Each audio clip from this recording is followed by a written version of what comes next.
मो ना नूतन कुमार साहू मो जागुड़ा युवक संघ नखरा क्लब प्रेसिडेंट आमर ये जो वार्षिक उत्सव त्रिनाथ मंदिर वार्षिक उत्सव प्रति वर्ष परी ए वर्ष अनुष्ठित होता दीर्घ 4 दिन हम चली नाम यज्ञ चली संध्या बेले सांस्कृतिक कार्यक्रम चली प्रसाद सेवन कार्यक्रम रही है।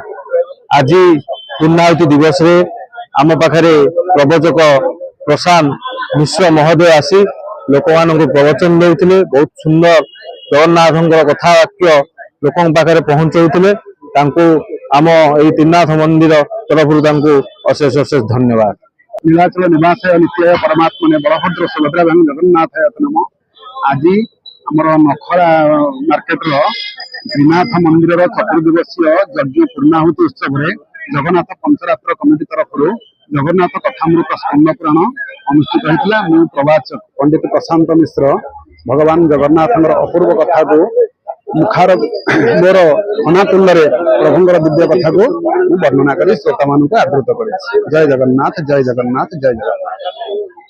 प्रभाकर मल्लिक श्री जगन्नाथ पांचरात्र प्रचार समितिर संपादक अति आनंदर और गौरव कथा आज त्रिनाथ बजार होता यज्ञर आज पुण्याहुति एवं श्री जगन्नाथ कथामृत आमर पंडित प्रशांत मिश्र खूब प्रांजल भाव बुझेले। मु आशा करनी अति स्वल्प समय भितर महाप्रभु को आनी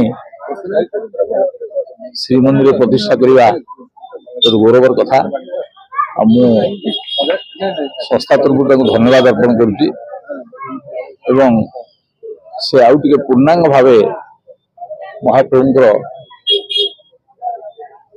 राजा इंद्रदुम्न अवंती नगर आसवा आरंभ कर महाप्रभु को आविर्भाव पर्यंत एवं पर्वपर्वाणी सह सबू जाक कभर कर आगामी दिन आम अनुरोध करवा प्रत्येक जगन्नाथ कथामृत से जपरी पूर्णांग भाव स्कंद पुराण को संक्षेप कहे सेटा हूँ मोर संस्था तरफ अनुरोध।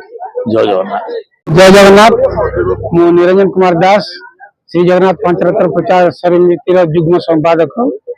आज आम ये नखरा त्रिनाथ मंदिर परिसर रे पंचरात्र प्रचार समिति एवं नखरा त्रिनाथ मंदिर परिचालन कमिटी द्वारा प्रायोजित जगन्नाथ कथामृत ये करागला।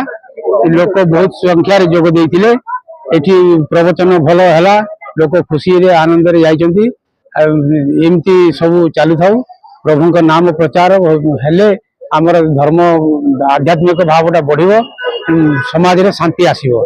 जय जगन्नाथ। जय जगन्नाथ। आमर पंचरात्र प्रचार समितिर उद्देश्य होची श्री जगन्नाथ स्कंद पुराण सारा ओडिशा तथा सारा भारत देश बाहर मध्य प्रचार प्रसार करिया। आम एमती भी आम नेपाल श्रीलंका भारतर 4 धाम आ सब जगह पंचरात्र कर आसु।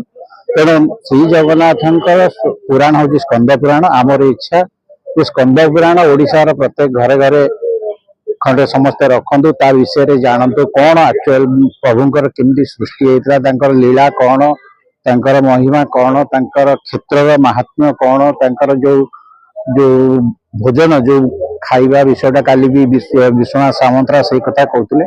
तेणु जो भोजन जो खाऊं ता विषय भी आम जाना दरकार। एत प्रकार भोजन से खाऊं किंतु तांकर किसी असुविधा होनी कारण प्रत्येक भोजन जो दिन गैप अच्छी से गैप रे तापर प्रथम भोजन पर आउ गोटे जो भोजन खाऊं से तार हजम कर जहाँ व्यवस्था आयुर्वेदिक अनुसार से जिनस को कराई। तेणु से जिनस गुड़िक आम आदृत कर पारे ओडिशा रे बहुत भल हम। जगन्नाथ समस्त कल्याण कर।